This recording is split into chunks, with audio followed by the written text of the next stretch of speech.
दरगढ़ से नेहल जैन नमोस्तन विधि करते प्रश्न पूछ रही हैं। गुरुदेव, आपने कुछ दिन पहले मिथ्यात्व के त्याग के बारे में बताया था और सम्यक की महिमा बतलाई थी। हमने उसके बाद निर्णय ले लिया कि अब कहीं नहीं और नहीं जाएंगे, नियम आपके पास आकर लेंगे। अभी हम 3 दिन पहले परिवार में किसी काम से गए तो वहाँ कुल देवता आदि मानते हैं। एक सदस्य ने बोला कि आप चाहे भगवान महावीर स्वामी को नहीं मानो, लेकिन आपको घर के कुल देवता को मानना ज़रूरी है, क्योंकि इनका बहुत प्रभाव पड़ता है, आप पर नहीं तो परिवार पर।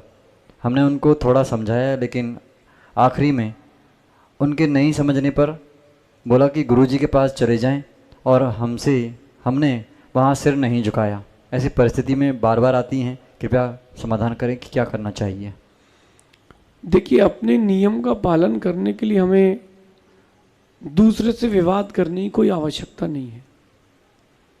एक ये फेस है, होता क्या है कि अपने मन में आता है कि हम भी जवाब दें, हम भी बताएंगे कि हम कौन हैं, लेकिन ये अपनी कमजोरी है, गलती है। अपनी बात को रखना तो आवश्यक है, लेकिन ढंग सही होना चाहिए।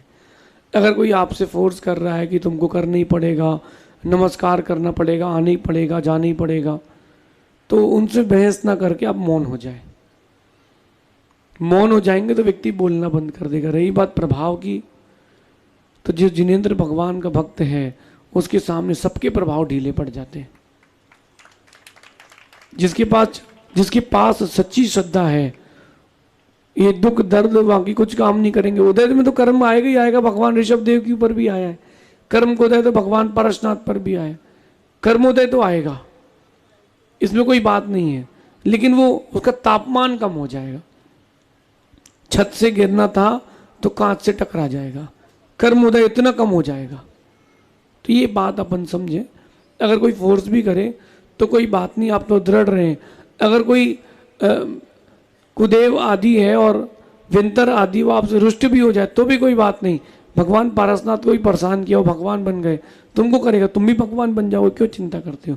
और फिर भी कोई दिक्कत हो तो गुरु जी तो हैं। लेकिन कुछ भी हो जाए जीवन में, अपन सच्चे श्रद्धान के साथ ही जुड़ेंगे। रही बात कुल देवता की, तो भगवान महावीर स्वामी हमारे कुल देवता हैं, हम उनकी आराधना करेंगे, ऐसा समझिए।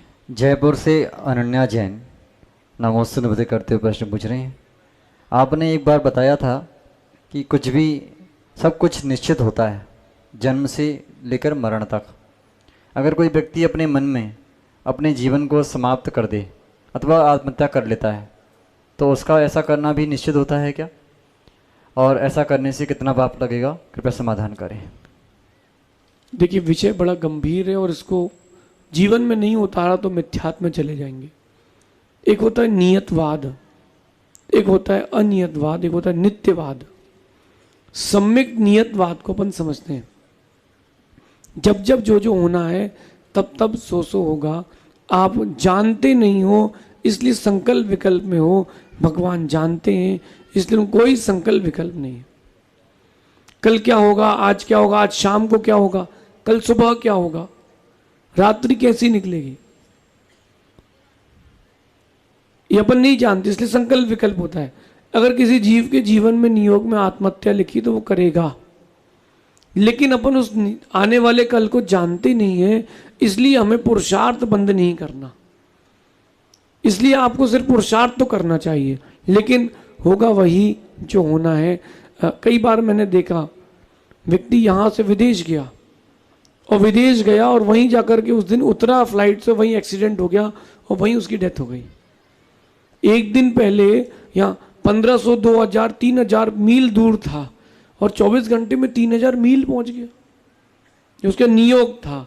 लेकिन अपन नियोग को जानते नहीं है, इसलिए पुरुषार्थ बंद नहीं करना चाहिए।